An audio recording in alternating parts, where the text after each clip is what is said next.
Bonjour.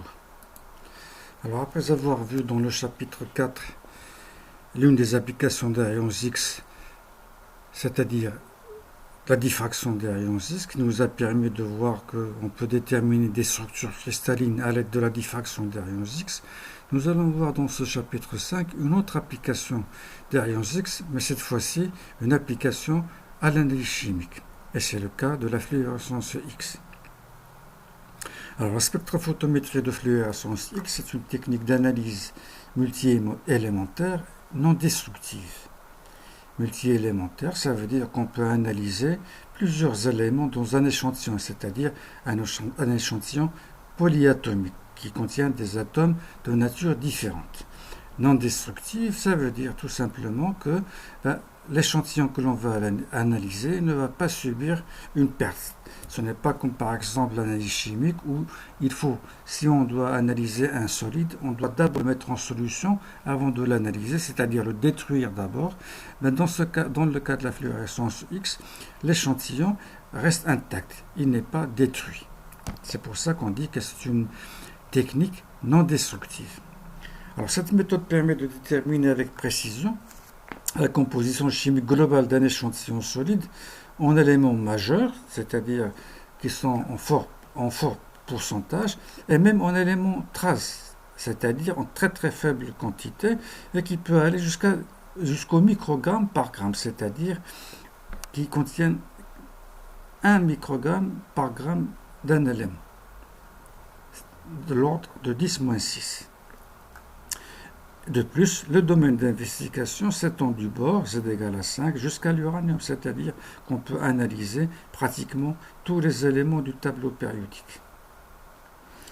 Et on va le voir plus tard, mais déjà, on voit un spectre ici, donc pour un échantillon de plomb et cadmium, on voit les raies du cadmium, les raies du plomb, etc. Donc ça permet donc de déterminer la composition d'un échantillon, ici un alliage. Ça permet également des utilisations dans le domaine de l'art. Ça permet de déterminer quels sont les pigments qui ont été utilisés pour faire un tableau, par exemple. Et connaissant ces pigments, on peut remonter à l'époque où a été fait ce tableau. Et donc également de savoir est-ce qu'un tableau est un vrai ou est-ce que c'est une imitation. Rien qu'en utilisant les différences entre les pigments. Elle est utilisée également dans le domaine de la restauration des ouvrages historiques. Eh bien, quand on veut faire une restauration à l'identique, on est obligé de connaître la nature de la matière avec laquelle l'ouvrage a été construit. Et le meilleur moyen, c'est de faire une analyse par fluorescence X qui permet de déterminer les éléments. Et à partir de là, on peut déterminer quelles sont les matières qui ont été utilisées initialement pour l'élaboration d'un édifice historique. Alors, qu'est-ce que la fluorescence X? Eh bien, c'est tout simplement lorsqu'on envoie un faisceau de rayons X, donc des photons X, sur de la matière, eh bien, cette matière, elle va réémettre un rayonnement de même nature. C'est-à-dire, elle va produire un rayonnement X secondaire pour la deuxième fois. Le premier, il a été produit par le tube de Crookes ou le tube de Röntgen. Et là, à partir d'un faisceau incident de photons X, on va obtenir un rayonnement X secondaire. Et bien c'est ça le phénomène de fluorescence X. Fluorescence X signifie tout simplement rayonnement X secondaire. Alors qu'est-ce qui se passe? On a déjà vu, donc c'est les énergies. Si l'énergie des photons incidents qui arrivent, donc qui proviennent généralement de l'anode, après avoir été filtrés, si leur énergie est suffisante et qu'elle est supérieure à l'énergie des électrons des niveaux de cœur, tels que la couche K par exemple, eh bien si leur énergie est supérieure, ils vont pouvoir arracher les électrons de la couche K. Et on va assister à ce moment-là à une réorganisation des électrons, puisque l'atome est devenu ionisé, et on va avoir des transitions électroniques, lesquelles doivent obéir aux règles de sélection. et on va avoir des transitions électroniques des niveaux supérieurs vers le niveau K. Et ces transitions électroniques s'accompagnent généralement de l'émission de la différence d'énergie entre le niveau final et le niveau initial. Et c'est ça le rayonnement X. Et globalement, ces transitions électroniques vont nous donner un spectre qu'on a déjà vu, donc des raies K bêta 1, K bêta 2, K alpha 1, K alpha 2, L alpha, L bêta, etc. etc. Eh bien, c'est le spectre de fluorescence, identique au premier spectre qu'on a vu lorsqu'on a produit les rayons X. Et chaque atome, là encore, va émettre des photons d'une énergie qui est propre. On voit bien donc les longueurs d'onde bien précises parce que les niveaux d'énergie sont quantifiés et donc les transitions électroniques sont également quantifiées et donc elles ont des valeurs bien précises. C'est le phénomène de fluorescence ou également d'émission caractéristique parce que les raies ou le spectre est caractéristique de chaque élément. Chaque élément a des niveaux quantifiés différents des autres éléments et donc il va avoir un spectre qui ressemble à celui-ci, mais avec des valeurs des longueurs d'onde différentes de celui-là. Et en analysant le produit obtenu, donc les K bêta, en mesurant les lambda K bêta, K-alpha A, etc., on peut les comparer avec les valeurs qui sont répertoriées dans les banques de données et on peut déduire la composition élémentaire, c'est-à-dire la nature des éléments qui constituent l'échantillon analysé. On va voir plus tard qu'on peut même déterminer la concentration massique de ces éléments, c'est-à-dire faire de l'analyse quantitative. Alors une fois ce spectre de fluorescence produit, il faut pouvoir l'analyser. Donc on a un paquet de longueurs d'onde, donc lambda K bêta 1, K bêta 2, lambda K alpha 1, K alpha 2, L alpha 1, L alpha 2, etc. Donc un paquet de longueurs d'onde, un faisceau polychromatique. Donc pour pouvoir mesurer chacune de ces déterminer chacune de ces longueurs d'onde, il faut d'abord pouvoir les séparer ou les disperser. Alors comment on va faire? Eh bien, il existe deux techniques. La première, c'est l'analyse dispersive en longueur d'onde, c'est-à-dire qu'on va essayer de séparer ce rayonnement suivant la longueur d'onde des raies. Et la deuxième, c'est l'analyse dispersive en énergie, c'est-à-dire qu'on va essayer de disperser, de séparer ces raies en se basant sur leur énergie. Alors, concernant l'analyse dispersive en longueur d'onde, eh bien, on va tout simplement faire appel à la diffraction des rayons X. Nous avons un faisceau donc, polychromatique, donc c'est le spectre de fluorescence. Eh bien, pour le séparer, nous allons utiliser un cristal qu'on appellera un cristal analyseur. On va l'utiliser, on va le placer sur le chemin donc, de ce faisceau polychromatique. Mais ce cristal, il est orienté suivant un plan D de HKL connu et fixe. Donc les rayonnements qui arrivent sur le cristal, on va faire tourner le cristal, mais en même temps un détecteur, de manière à ce que chaque longueur d'onde qui arrive sur le cristal, à un moment donné, elle vérifiera la relation de Bragg et il va diffracter dans une direction différente des directions des autres raies. Et le détecteur permettra de mesurer chaque raie séparément et chaque raie correspondra à une longueur d'onde. Si l'on voit sur ce schéma par exemple, donc on a notre faisceau polychromatique qui contient plusieurs longueurs d'onde. Il arrive sur un cristal qui est orienté suivant un plan D2HKL donné, donc D est connu, constant. Ce qui est variable c'est lambda, puisqu'on a plusieurs lambda, et donc pour chaque lambda, nous allons avoir un angle θ.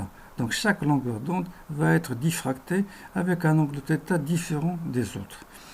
Le premier va être, si la relation de Bragg est vérifiée pour un angle θ1, il va être diffracté avec un angle 2θ1, 2θ par rapport au faisceau incident. Le deuxième va être diffracté avec un angle 2θ2, le troisième 2θ3, etc., etc. Et il suffit de disposer d'un compteur, donc relié à un goniomètre pour mesurer les angles et les intensités, et en faisant un balayage, on va détecter successivement toutes les longueurs d'onde. La première, la deuxième, etc., etc. Mais pour ce dispositif, c'est comme si on avait donc c'est comme pour la méthode du compteur, sauf que cette fois-ci, donc le cristal, c'est un monocristal, ce n'est pas de la poudre, et il est orienté, donc c'est toujours le même plan qui va diffracter le rayonnement, et on va le faire tourner à l'aide d'un moteur avec une vitesse oméga, et le compteur, là encore, va tourner avec une vitesse de oméga, de manière à ce qu'on puisse aller provoquer la diffraction par ce plan et chercher donc le faisceau diffracté par ce plan D2HKL. Une autre différence avec la méthode du compteur, c'est que ici, l'ordre de diffraction, c'est-à-dire n, il peut être égal à 1, 2, 3, 4, parce que nous avons un seul plan HKL, un seul D, c'est le même plan HKL. Et c'est n peut être différent. Et pour l'ordre 1, nous aurons un angle θ. Pour n égale à 2, donc 2 lambda, donc un autre angle, etc. Donc chaque ordre de diffraction va nous donner une nouvelle raie. Donc le rayonnement de fluorescence, une fois qu'il est produit, comme il est constitué donc d'un faisceau polychromatique, donc on a dit qu'on va utiliser donc un cristal analyseur qui va permettre de faire une diffraction sélective pour pouvoir séparer ce rayonnement en plusieurs rayonnements monochromatiques. Et à l'aide du compteur, on récolte, on mesure l'intensité du signal en fonction de l'angle de déviation de θ, l'angle de diffraction de θ. Et à l'aide de la relation de Bragg, on peut déterminer donc θ. On peut mesurer θ et qui va nous donner lambda.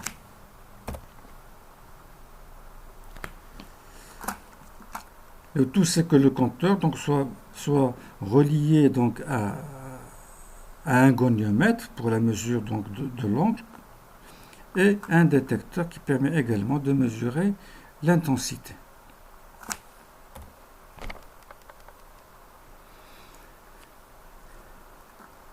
Alors on va sur ce spectre où sont rassemblés donc, les raies K-alpha en rouge, le spectre, les raies sont bleues, mais les flèches sont en rouge.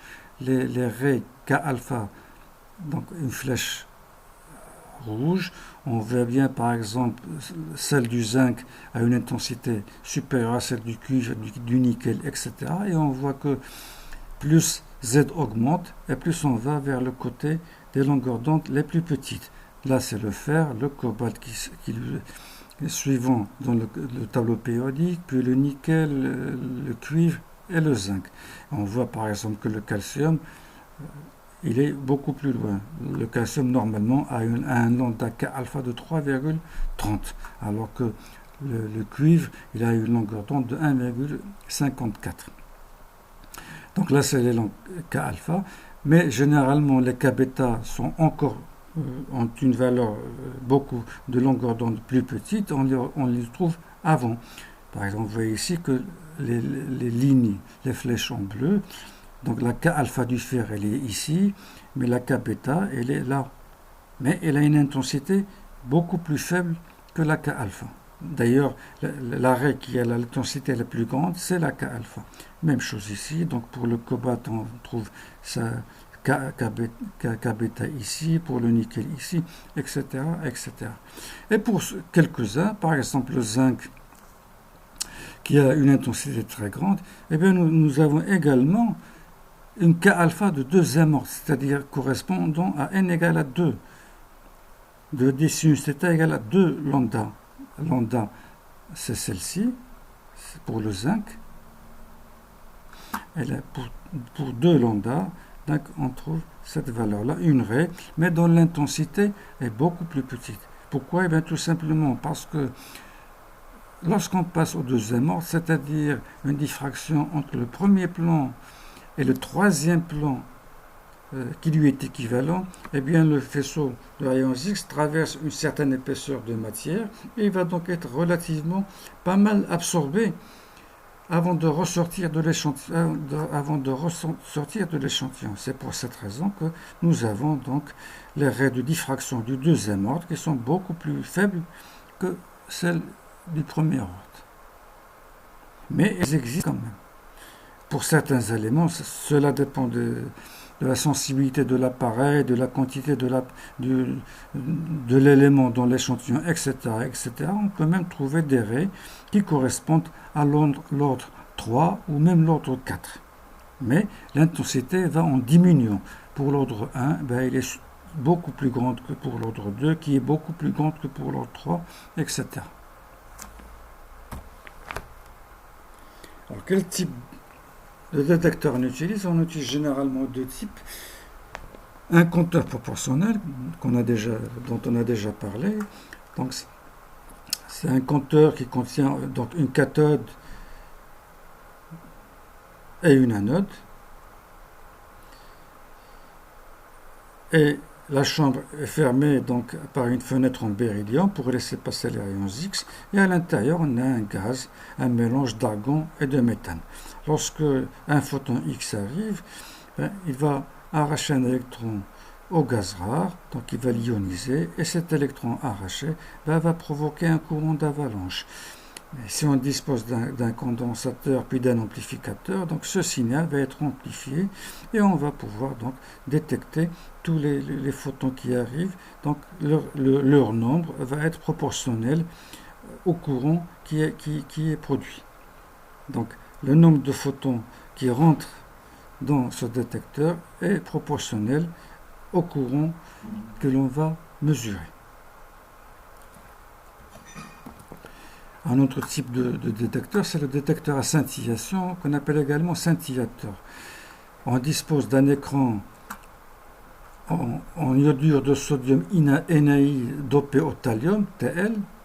Cet écran joue le rôle comme d'une membrane, d'un scintillateur. Lorsqu'un photon arrive sur cet écran, sur cette membrane, il va provoquer de l'autre côté donc l'apparition d'un photon visible. Et comme il y a un dispositif par la suite de diode, etc., donc c'est un dispositif photomultiplicateur, ce photon visible va être converti à l'aide du photomultiplicateur en courant électrique. Et ce courant électrique sera proportionnel au nombre de photons qui arrivent sur le scintillateur. Alors généralement, l'intensité des rayons X est exprimée en coups, ou alors en coups par seconde. En fait, c'est une unité arbitraire, mais sachez que le nombre de coups est proportionnel au nombre de photons qui passent par le détecteur. Donc, on a dit que le nombre de photons est proportionnel au courant électrique, et donc l'intensité est proportionnelle au nombre de photons qui y arrivent. Ce n'est pas l'intensité exacte, parce que pour avoir l'intensité exacte, donc il faut mesurer l'intensité par diffraction sur un monocristal et faire les corrections nécessaires, mais ça nous donne une idée donc relative des intensités des éléments les uns par rapport aux autres. Et donc si on exploite donc les résultats qui sont obtenus, on a deux données, l'intensité I et l'angle de diffraction θ. L'angle de diffraction θ va nous permettre donc de calculer les longueurs d'onde. Et une fois qu'on connaît les longueurs d'onde, on peut, à l'aide des bases de données, donc vérifier, comparer et déterminer à quel élément ils appartiennent. Et on peut comme ça faire ce qu'on appelle de l'analyse qualitative, c'est-à-dire savoir quels sont les éléments qui constituent donc l'échantillon étudié. À côté de ça, donc on a les intensités. Les intensités doivent être d'abord corriger des effets interéléments, parce que quand on a plusieurs éléments, on peut avoir des raies qui se chevauchent, des raies qui s'ajoutent, etc. Donc on doit faire attention à ces corrections.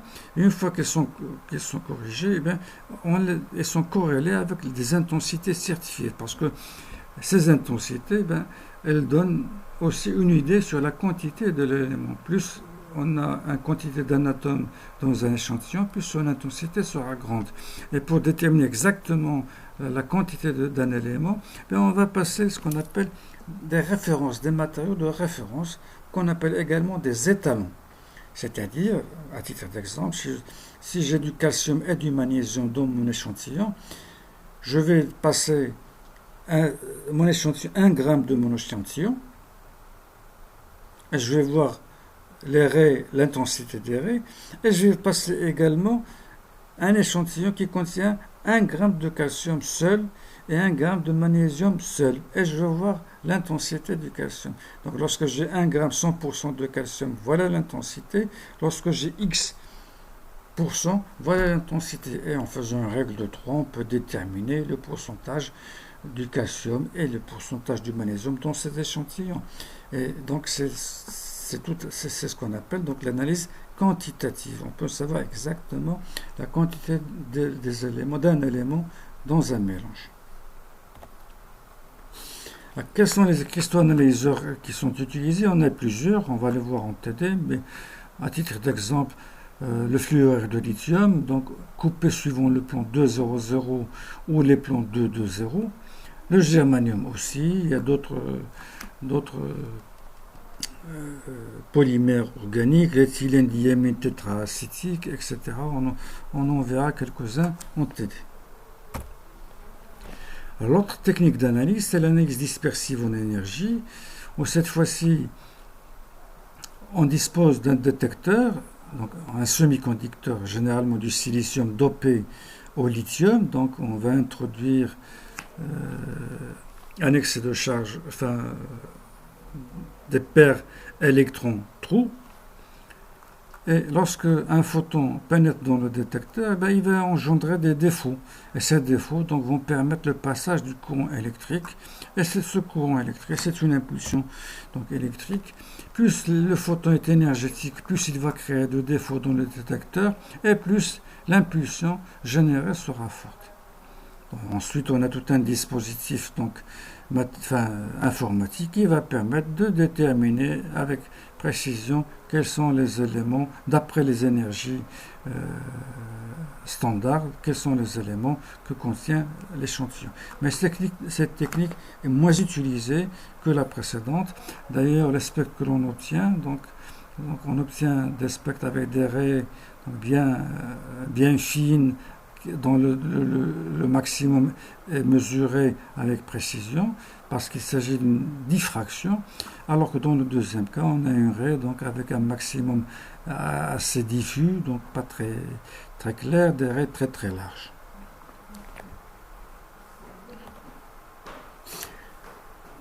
Alors, quelques remarques que vous connaissez déjà, donc on en a parlé, mais je les rappelle quand même. Pour pouvoir provoquer la fluorescence d'un élément, il faut d'abord pouvoir arracher un électron des couches de cœur de cet élément. C'est-à-dire il faut que les photons incidents, l'énergie des photons incidents, c'est-à-dire l'énergie des photons arrivant de l'anode, l'énergie des photons incidents doit être supérieure à l'énergie de l'électron sur la couche K de l'élément à analyser. Donc, EK alpha, puisque ce photon, il provient du tube, donc polychromatique, puis un fil qui nous donne un rayonnement K alpha monochromatique, voilà, donc lambda K alpha de l'anode. Eh bien, pour pouvoir arracher un électron, il faut que lambda soit inférieur à lambda K de l'élément. Mais dans le cas d'une molécule telle que celle-ci, par exemple AX, BY, CZ, DT, ou d'un mélange de molécules, pour pouvoir provoquer la fluorescence des éléments A, B, C et D, pareil, il faut pouvoir arracher des électrons des couches K de A, de B, de C et de D. Et l'équation, la relation précédente devient cette fois-ci EK alpha de l'anode supérieur à EK de A, EK de B, EK de C, EK de D. Si la relation n'est pas vérifiée pour un élément, eh bien cet élément, on ne verra pas la fluorescence de cet élément. Et à ce moment-là, si j'ai comme ici, donc j'ai 4 éléments, si la relation est vérifiée, je vais avoir le spectre de fluorescence de A, plus le spectre de fluorescence de B, plus le spectre de fluorescence de C, plus le spectre de fluorescence de D. C'est-à-dire vraiment un paquet de longueurs d'onde. Mais comme ces longueurs d'onde sont quantifiées, on va pouvoir les déterminer assez facilement. Le seul problème, ça va être dans l'intensité des raies. Parce que l'intensité des raies va dépendre de la quantité de l'élément dans le composé ou dans le mélange. Si A est majoritaire, on va certainement avoir les raies de A qui auront une intensité supérieure à celle des autres éléments. D'ailleurs, on le voit sur cette figure qu'on a vue tout à l'heure, où c'est un échantillon qui contient 35% de BaO et 5% de MnO2. Bon, si c'est seulement une partie du spectre, on voit que l'arrêt K-alpha de MnO2, elle paraît donc toute petite, alors que les raies L-alpha, L-bêta, etc., elles sont beaucoup plus grandes que la K-alpha. Donc, ça c'est pour le barium, et ça c'est pour le manganèse. Pourquoi? Tout simplement parce qu'on a 35% de BaO. Et donc les raies de BaO sont beaucoup plus importantes que les raies de MnO2, pardon.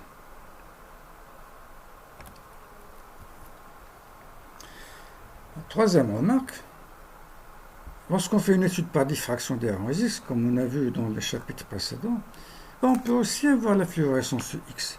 Donc lorsqu'on étudie, j'ai un échantillon de poudre, un échantillon cristallin de poudre, j'envoie mon faisceau de rayons X pour faire la méthode du compteur par exemple, donc pour faire un spectre de fluorescence, un spectre de diffraction. Eh bien, si la condition est vérifiée, c'est-à-dire si la longueur d'onde du faisceau incident est inférieure à la longueur d'onde d'un élément ou de plusieurs éléments de l'échantillon, on va avoir de la fluorescence. Mais les raies de fluorescence n'ont pas de direction préférentielle, c'est-à-dire elles vont aller n'importe où, donc elles n'ont pas une direction privilégiée.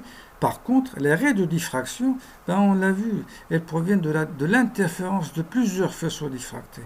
Donc on n'a pas un faisceau qui vient d'un plan, mais on a un faisceau qui vient de plusieurs plans, de plusieurs atomes, et ces plans équivalents et ces atomes équivalents donc nous donnent une seule raie. Donc là, on voit la résultante, ça veut dire qu'il y a plusieurs rayonnements qui vont nous donner la raie. Et donc son intensité sera beaucoup plus grande que la raie de fluorescence. Et cette raie de fluorescence, ces raies de fluorescence vont seulement apparaître dans le fond continu, c'est-à-dire dans le bruit de fond, qui vont nous donner des parasites dans le bruit de fond parce que leur intensité est négligeable par rapport à celle des raies de diffraction. Voilà donc un échantillon cadmium blanc. Ici d'autres échantillons qui contiennent du cuivre. Et là encore d'autres échantillons. Et là un appareil qui permet de faire de la fluorescence X. Donc là c'est une roche que l'on veut étudier. D'ailleurs, lorsqu'on amène par exemple un composé inconnu, par exemple on fait de la recherche minière, de la prospection minière et on trouve un minerai dont on ne sait pas ce qu'il contient, le meilleur moyen de savoir ce qu'il contient déjà, rien que les éléments déjà, c'est de faire de la fluorescence X. Et si on veut par la suite déterminer carrément la composition, là encore, on utilise les matériaux de référence pour avoir donc la quantité, le pourcentage massif de ces éléments. Voilà, je vous remercie de votre attention.